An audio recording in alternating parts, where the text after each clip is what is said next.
Hello? Hello? Who is this? You tell me your name, I'll tell you mine. I am having experience with smoking DMT and psychedelics, and I just want to know my thoughts.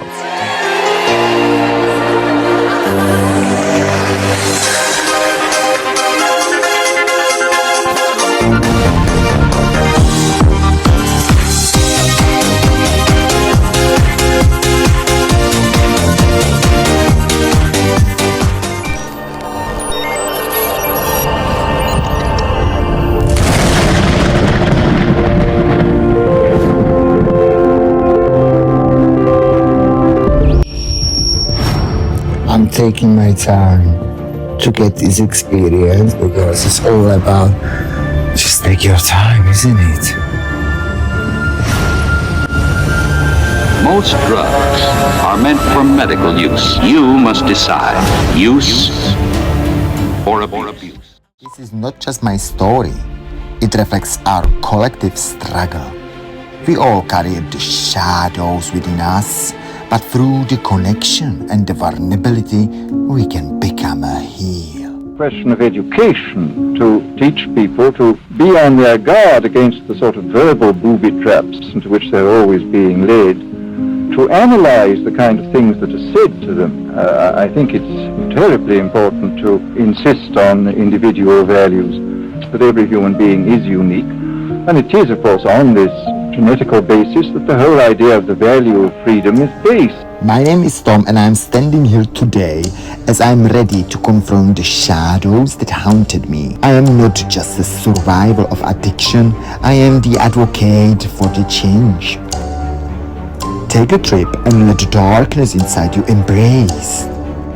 Together, we can reshape the stigma and the potential healing of the psychedelics.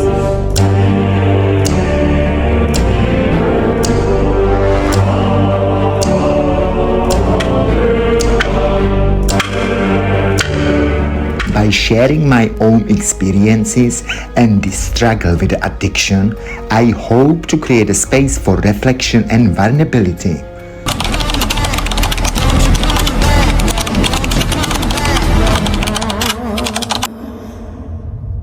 You will never be the same, because once you've looked beyond the veil, you realize that there is a veil. And that changes your worldview forever. I hesitate questioning that I was seeking another high, but curiosity nudged me, urging me to find the clarity amidst the chaos. I began to explore these substances with the intentions, not as escape, but as a meaning of my pain. I attend the ceremonies and surrounded myself with others that understand the complexity of the human psyche.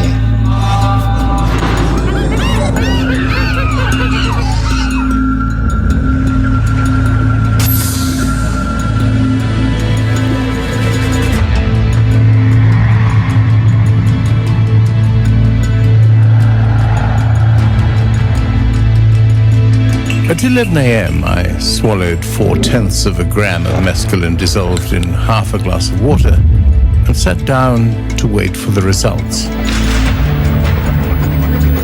I was scared. It was obvious that the more powerful LSD swept you far beyond the tender wisdom of mushrooms or cacti.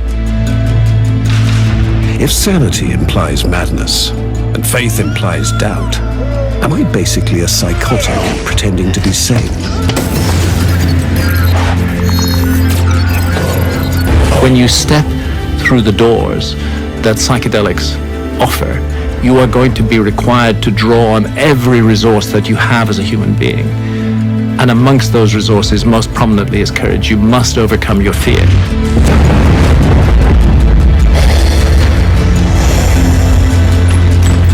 Under proper psychedelic guidance, I'm saying healing is actually possible.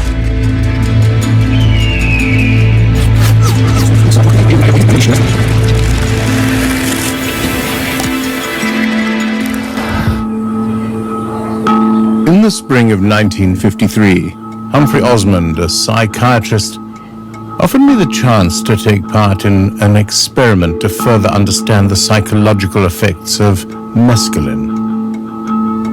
At 11 a.m., I swallowed 4/10 of a gram dissolved in half a glass of water and sat down to wait for the results.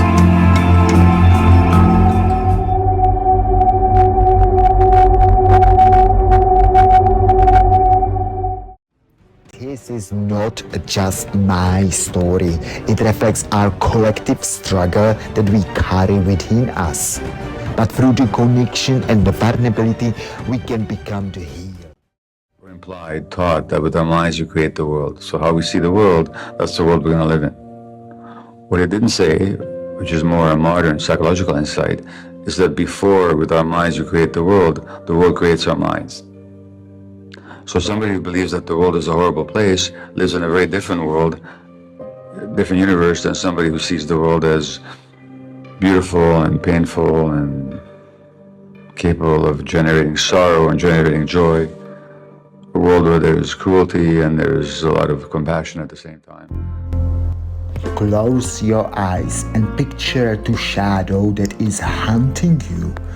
What a fear is gripping your heart.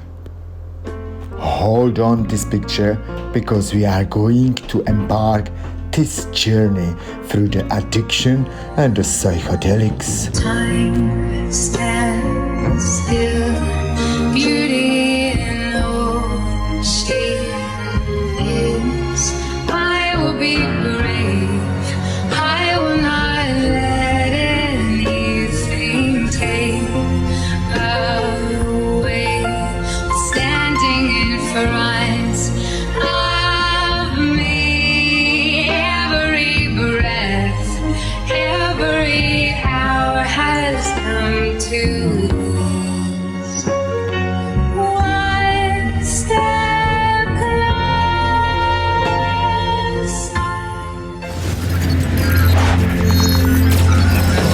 Wait, please.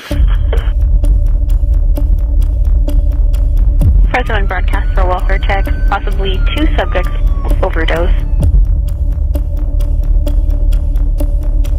911, take emergency. I don't know what happened. My son's dead. I need somebody here now.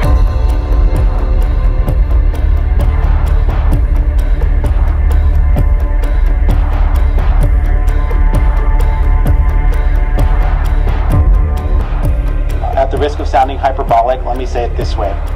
The biggest threat to health in Fresno County is no longer COVID. It's substance use.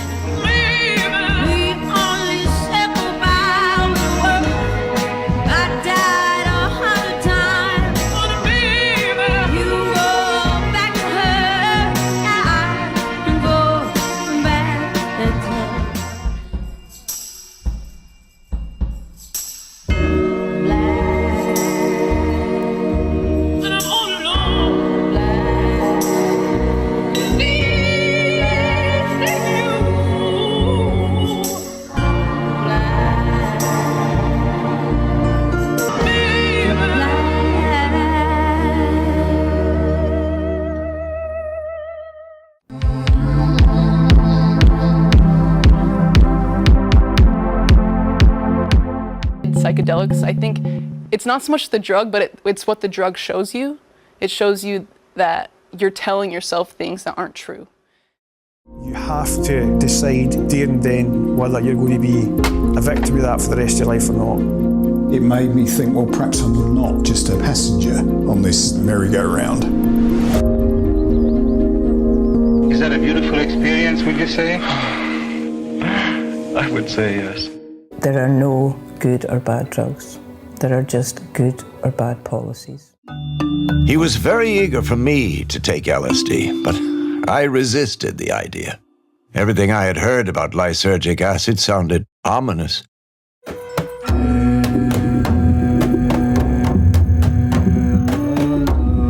The mushrooms and peyote I had been experimenting with had grown naturally in the ground and been used for thousands of years in wise Indian cultures. LSD, on the other hand, was a laboratory product that had quickly fallen into the hands of psychiatrists and security services. I was scared. It was obvious that the more powerful LSD swept you far beyond the tender wisdom of mushrooms or cacti.